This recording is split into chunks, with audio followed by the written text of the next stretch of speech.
Hello and welcome to our channel Sambhav. I am Praveen Kumar. I have cleared CSAT every time with very good margin. Also this year I scored 99.15 percentile in CAT with preparation of around 1 month and got call from premium institute like IIM Bangalore. The reason to start this initiative is due to the confusion regarding the CSAT preparation among aspirants. Thanks to last year paper, the coaching institute has created the atmosphere of fear and they have profited a lot from it.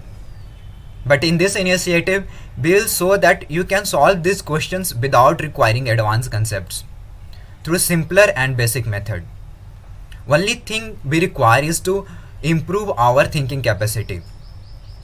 So if you find this initiative useful, please like our videos, subscribe to our channel and join our Telegram group where more updates will be posted. The link will be provided in the description. Before proceeding, let's keep something into the mind. Whenever in CSAT paper, if you think some questions requires lot of calculation or process seems too lengthy, there must be some simpler way. We'll show in our video how it is there when we are solving those questions. But always keep this in mind. Second, we don't need to run after books like Arun Sharma or any advanced book, because the benefit from these books will be very less compared to the time we'll be investing in it. Third, before watching the solution, do pause the video for 5 minutes and try to solve it. Then compare on what line you were thinking and how it is different from my thinking. Okay, so let's start. Let's solve this question. What is remainder when 85 into 87 into 89 into 91 into 95 into 96 is divided by 100? तो एक चीज़ का ध्यान रखना है कि UPSC मुझे सारे questions का मल्टीप्लिकेशन एक्सपेक्ट नहीं करेगा, because it will be too time consuming. So you will not, whenever there is a trick, whenever the question seems too lengthy or too much calculation is there, you can assume कि there will be some trick. This is like applicable in the many question you will see. So let's see what is trick involved in this question. So 85 into 90. Let's see, one interesting thing is there. We can ऐसे सोचना है कि whenever we are dividing something by 100, तो क्या है कि अगर ऊपर कुछ नंबर इंटू 0 हुआ, देन भी नो कि इसका रिमाइंडर 0 होगा. कुछ भी मैटर नहीं करता यहाँ पे जो भी नंबर हो. सिमिलरली अगर नंबर ऐसा हुआ समथिंग इंटू 21 हुआ एंड डिवाइडेड बाई 100, देन भी नो रिमाइंडर विल बी 21. इसके अंदर बाहर का कुछ मैटर नहीं करता. तो इंटरेस्टिंग चीज़ यहाँ पे ये देखो कि 95 into 96 is there. We know that unit place will be 0. So now 85 into 87 into 89 into 91 into 95 into 96, ये कुछ भी नंबर हो, यहाँ कुछ नंबर होगा और इसका यूनिट प्लेस होगा 0. अब क्या ध्यान रखना है कि इसलिए इम्पॉर्टेंट होता है कभी कभी हमेशा ऑप्शंस पे ध्यान रखना है. Always keep your mind open. Options इसलिए यहाँ इम्पॉर्टेंट हो जाता है कि सोचो कोई नंबर होगा यहाँ पे 1 2 3 4 5 0. अगर इसको हम डिवाइड बाई 100 करते हैं तो number will be, reminder will be 50. Reminder can not be 1. क्यों? और 2 और 3 और 4 whatever, it's something like that. 1 ये रिमाइंडर होने के लिए लास्ट डिजिट कैसा होना चाहिए? 1 2 3 4 something. It should be of this form, then only reminder can be 1. But हमने देखा है कि यूनिट प्लेस क्या है? यूनिट प्लेस 0 है, तो रिमाइंडर कैन बी 10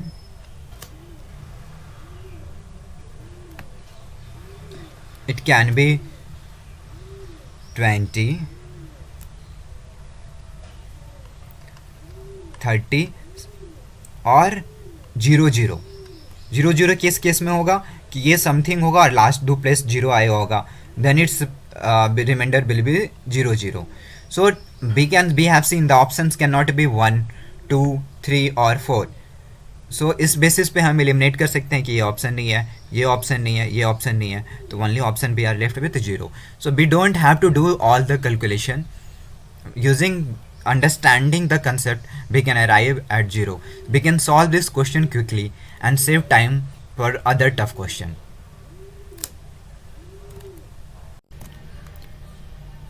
अब ये क्वेश्चन देखते हैं। ये रिमाइंडर थ्योरम का स्टैंडर्ड क्वेश्चन है।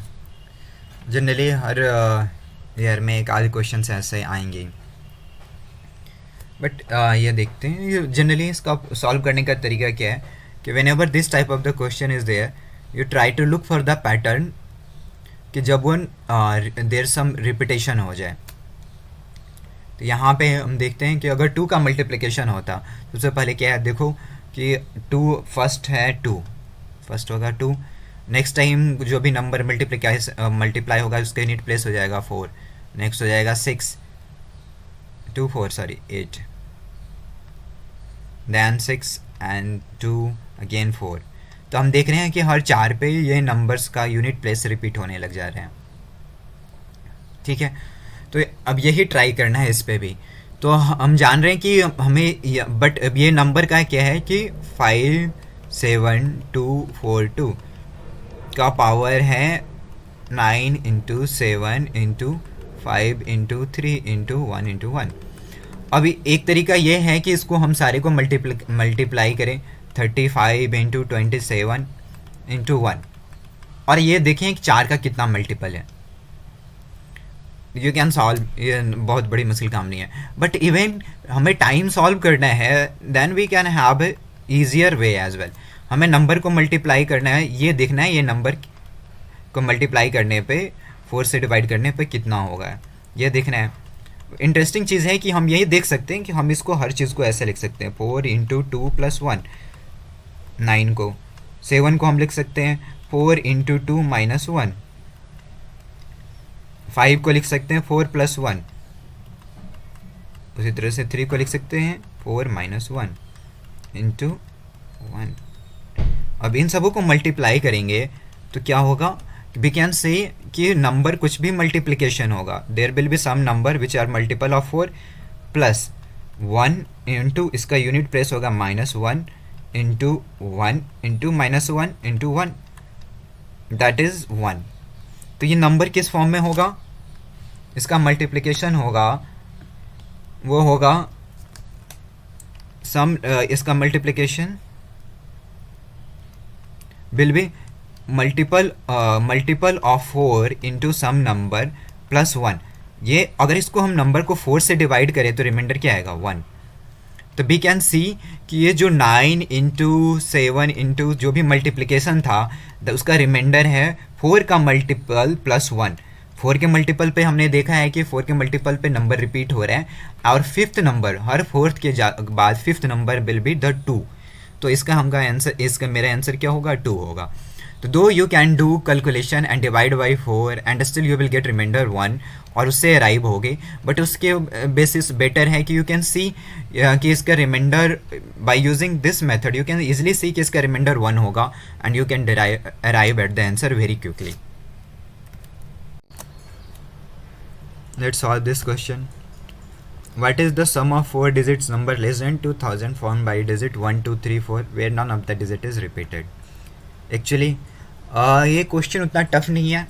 इस क्वेश्चन को मैंने इसलिए सिलेक्ट किया है कि बहुत बार लोग क्या होता है इसको क्वेश्चन को देखते हैं और डर जाते हैं कि यार परम्यूटेशन एंड कॉम्बिनेशन का क्वेश्चन है, कितने सारे पॉसिबिलिटीज़ बन सकते हैं, और छोड़ देते हैं।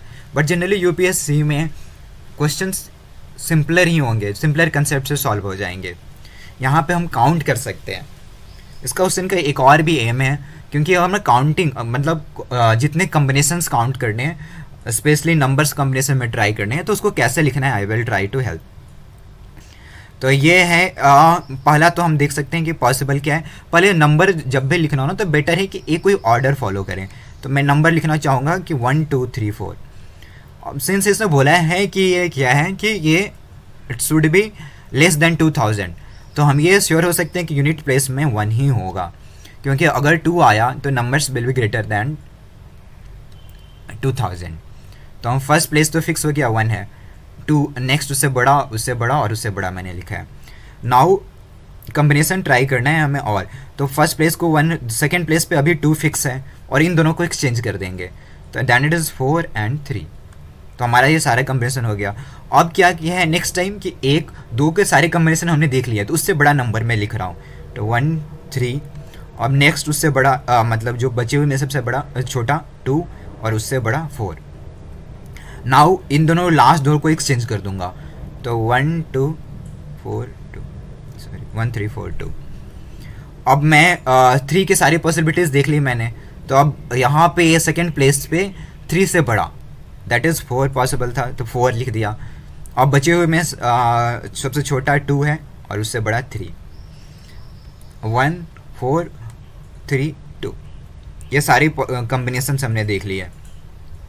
बेटर सिस्टमेटिक तरीके लिखने से ईजी हो जाता है लिखना, क्योंकि हमने ये ऑर्डर फॉलो किया है तो हमें पता है कि कौन सा नंबर कहाँ आएगा। अब इन सबको ऐड कर दो, तो 4 3 7 11 2 13 3 16 और 2 18 दैट इज़ 18। अब यहाँ पे भी हमें पता है कि इनके सिमिलर हैं, तो यहाँ भी 18 ही आएगा, सिमिलर नंबर्स सिमिलर ऑर्डर में आ रहे हैं, तो 18 + 1 दैट इज़ 9 आएगा। यहाँ पे भी 18 और यहाँ से एक इसका और कैरी फॉरवर्ड, तो 18 19 आएगा, तो 9 आया। और यहाँ पे 6 है, 2 2 4 6 और एक 7, you can add as well. तो हमारा आंसर क्या हो गया 7 9 9 8। जिनको परम्यूटेशन कॉम्बिनेशन आता है वो इसको इवन फास्टर बना सकते हैं। कैसे, लेट्स सी। फर्स्ट प्लेस पे तो 1 फिक्स है ना, बचा हुआ 2 3 4 के कितने पॉसिबल कॉम्बिनेशन है 3 डिजिट में, है ना। तो बिनो केस के कितने पॉसिबल कॉम्बिनेशन है, permutation 3 that is 6 number possible है। और हमें पता है कि सारे पॉसिबल कॉम्बिनेशंस हैं, तो बिनो की 4 2 और 3 की इक्वल प्रोबेबिलिटी है आने की। तो इसका मतलब है कि 6 में 2 बार 2 आया होगा, उसी तरह से 3 भी 2 बार आएगा और 4 भी 2 बार आएगा, दैट इज़ 4 6 8 4 10 18 आएगा। हर यूनिट इन तीनों प्लेस का सम क्या आएगा 18 आएगा। तो जैसे ही 18 आया, 8 यहाँ आया, एक कैरी फॉरवर्ड, यहाँ भी 18 आएगा, एक कैरी फॉरवर्ड दैट इज़ 19, यहाँ से एक कैरी फॉरवर्ड 18 + 1 19, और 6 नंबर पॉसिबल हैं, 6 हैं, तो 6 टाइम ऐड हुआ होगा और एक हुआ आएगा 7 9 9 8। तो this is even quicker method, but जिनको ये नहीं आता है इवन सिंपल मेथड से they can solve. Let's solve this question. 3 of the 5 integer p, q, r, s, t are even and 2 of them are odd, not necessarily in the order. Consider the following. p plus q plus r minus s minus t is definitely even. 2p plus q plus 2r minus 2s plus t is definitely odd. पहले तो ये question थोड़ा scary लग रहा है क्योंकि multiples combination try करने हैं, बट लेकिन see let's start solving this one. तो p plus q plus r minus s minus t, इसमें इम्पॉर्टेंट है ना कि सिस्टमेटिक तरीके से सारी पॉसिबिलिटीज़ ट्राई किए जाए। तो ये पॉसिबल है कि लेट्स एज्यूम कि p q r में से कोई तीनों इवन है, एज्यूम कर सकते हैं कि ये तीनों इवन रहा होगा और ये दोनों ऑड। एक पॉसिबिलिटी ये है। दूसरा पॉसिबिलिटी क्या है कि इनमें से 2 इवन हो, कोई भी हो सकता है, p q इनमें से 2 कोई एक इवन है और एक ऑड है, तो एक इवन इधर होगा और एक ऑड इधर होगा। तीसरा पॉसिबिलिटी क्या है कि इनमें से 2 ऑड हो, जो पॉजिटिव है p q r में 2 ऑड हो, तो ये क्या हो जाएगा odd plus even number minus 2 even number. अब ये इनमें चेक करना है कि इवन है या नहीं है, तो हमें देखना पड़ेगा कि इन सारे केसेस में कि डेफिनेटली इवन आ रहा है कि नहीं। तो एज्यूम कर लो, कोई भी एक नंबर एज्यूम कर सकते हैं या फिर ऐसे भी देख सकते हैं ना। तो लेट्स से हम इसको एज्यूम कर लेते हैं कि ये क्या है 4 है 6 है 8 है, और ये एज्यूम कर लो 3 है 5 है, कुछ भी एज्यूम कर सकते हैं। तो इस केस में दो कोई भी इवन ले लिया, लेट्स से 6 + 8 + 4, सॉरी तीनों इवन है, -3 - 5 8, दैट इज़ 10, एक इवन नंबर आएगा। कोई भी तुम कम्बिनेशंस यहाँ रख के तुम दूसरे नंबर का भी देख सकते हो। दूसरा ये हो सकता है यहाँ पे केस, दूसरे केस में क्या होगा कि दो इवन ले लिया, लेट्स से 6 + 18 ले रहे हैं, है ना, एक ऑड ले लिया, लेट्स से 5 ले लिया, माइनस एक इवन नंबर 4 और दूसरा इवन नंबर 7, तो क्या हो गया, that is 19 - 7, that is 12, again even number है। इस केस में देख लो 3 + 5 प्लस लेट से बड़ा वाला ही नंबर ले लिया, -8 - 4 - 6, दैट इज़ 16 - 10, दैट इज़ 6, ये भी अगेन इवन नंबर आया। तो हमने देख लिया कि तीनों केस में इवन नंबर आ रहा है। तुम और भी कम्बिनेशंस के साथ ट्राई करके देख सकते हो, इवन ही नंबर आएगा। तो हम इस तरह से देख लेते हैं कि हर केस में ये इवन नंबर है। तो फर्स्ट स्टेटमेंट सही है। Now come to the second statement.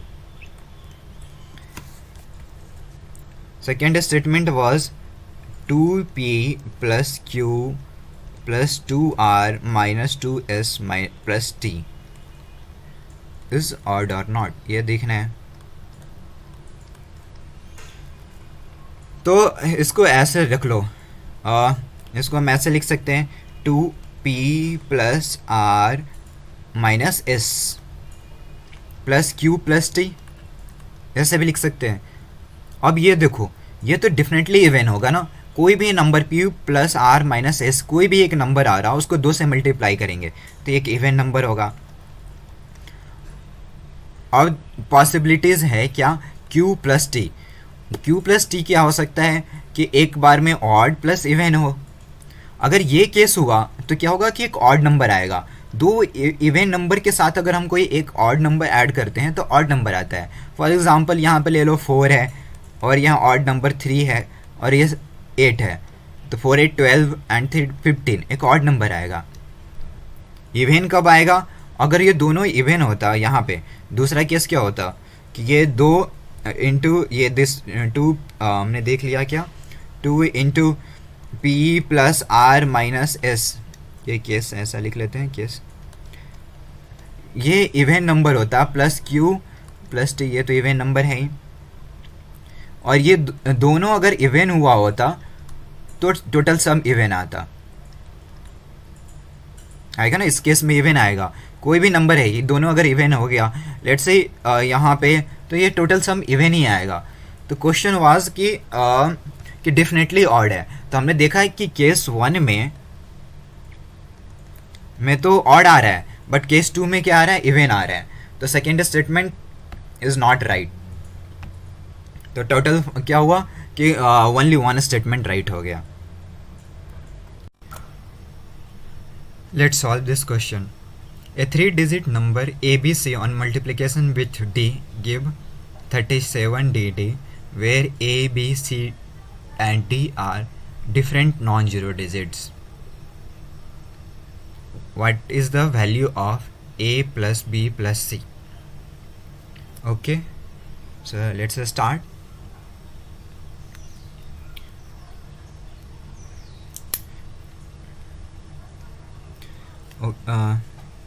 Initially it looks like a tough question, but let's try to solve.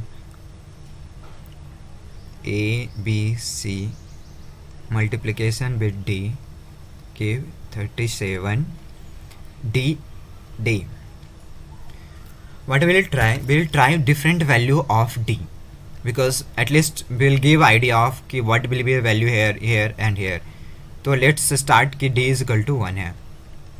Then what should be the multiplication?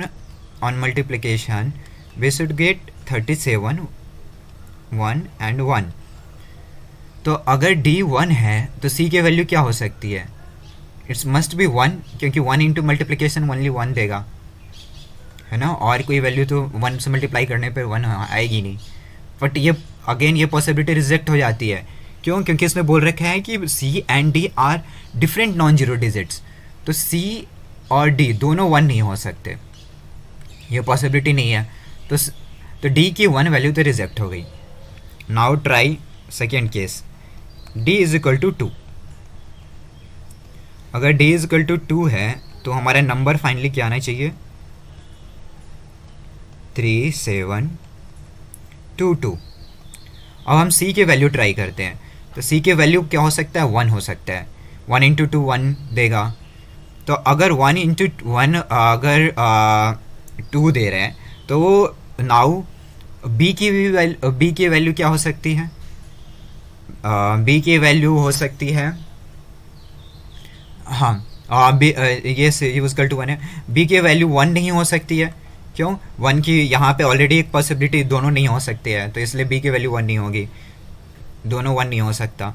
B की वैल्यू लेकिन 6 हो सकती है ना।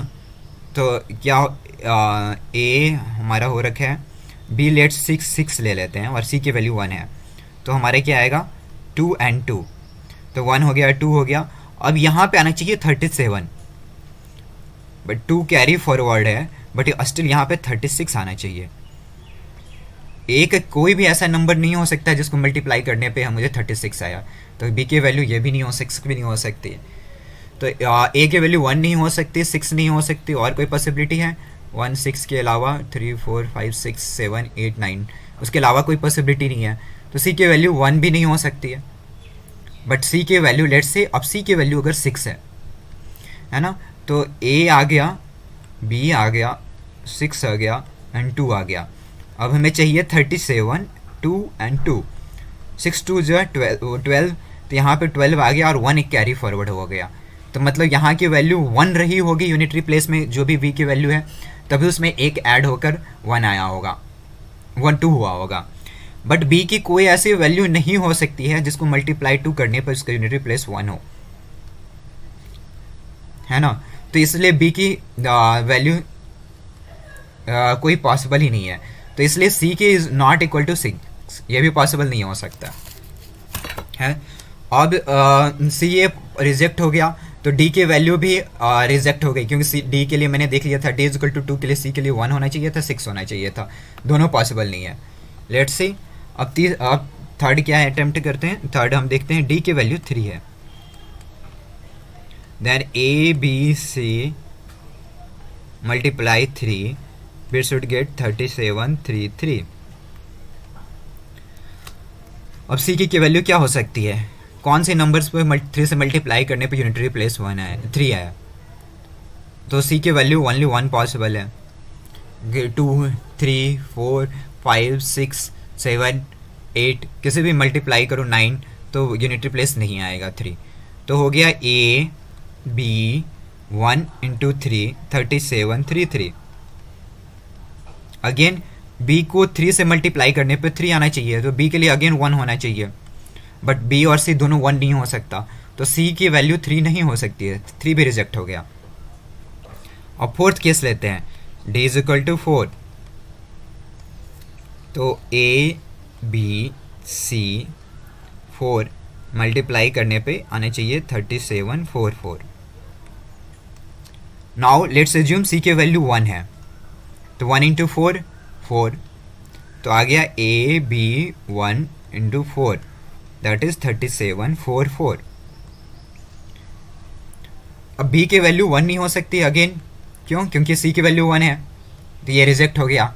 बी की वैल्यू और कौन सी पॉसिबल वैल्यूज़ है, बी की वैल्यू 6 हो सकती है, 6 जो 24 है ना।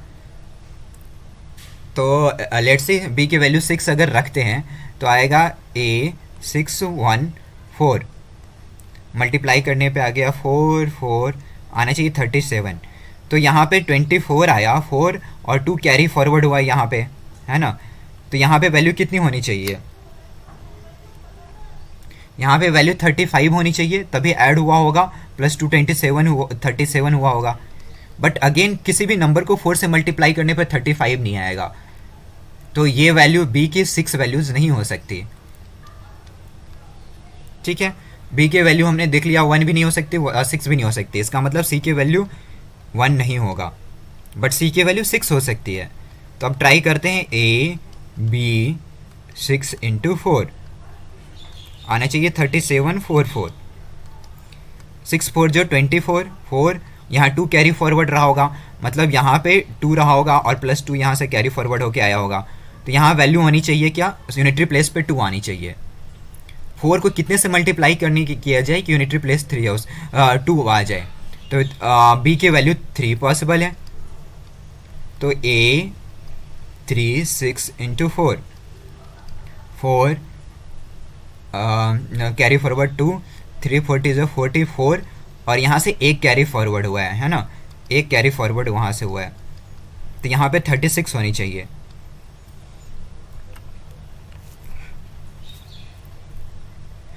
बट अब देखो पॉसिबल है, अगर 36 पॉसिबल है, अगर ए इज इक्वल टू 9 रहा तो, है ना, तो हमारा फाइनली आंसर आ गया, क्या आ गया 9, ए की वैल्यू 9 होनी चाहिए, 3 6 एंड 4 मल्टीप्लाई कर लो, देख लो 4 3 12 12 24 एंड 37, तो हमारे ए बी सी की वैल्यू कितनी आ गई 9 3 6 और उनका एडिशन हमें दिखाना है a प्लस बी प्लस 6, 9 3 12 और 6 18, तो हमारा आंसर क्या हो गया 18। This question was little lengthy, but इसका सॉल्व करने का फ़ायदा ये होगा कि विल अंडरस्टैंड कि क्वेश्चन को सोचना कैसे है। तो अगर इस क्वेश्चन को दोबारा मल्टीपल्स टाइम सोचा जाए तो ये हमारे थिंकिंग कैपेसिटी को डेवलप करेगा, लॉजिकल कैपेसिटी को डेवलप करेगा, जो कि which will help in the other question.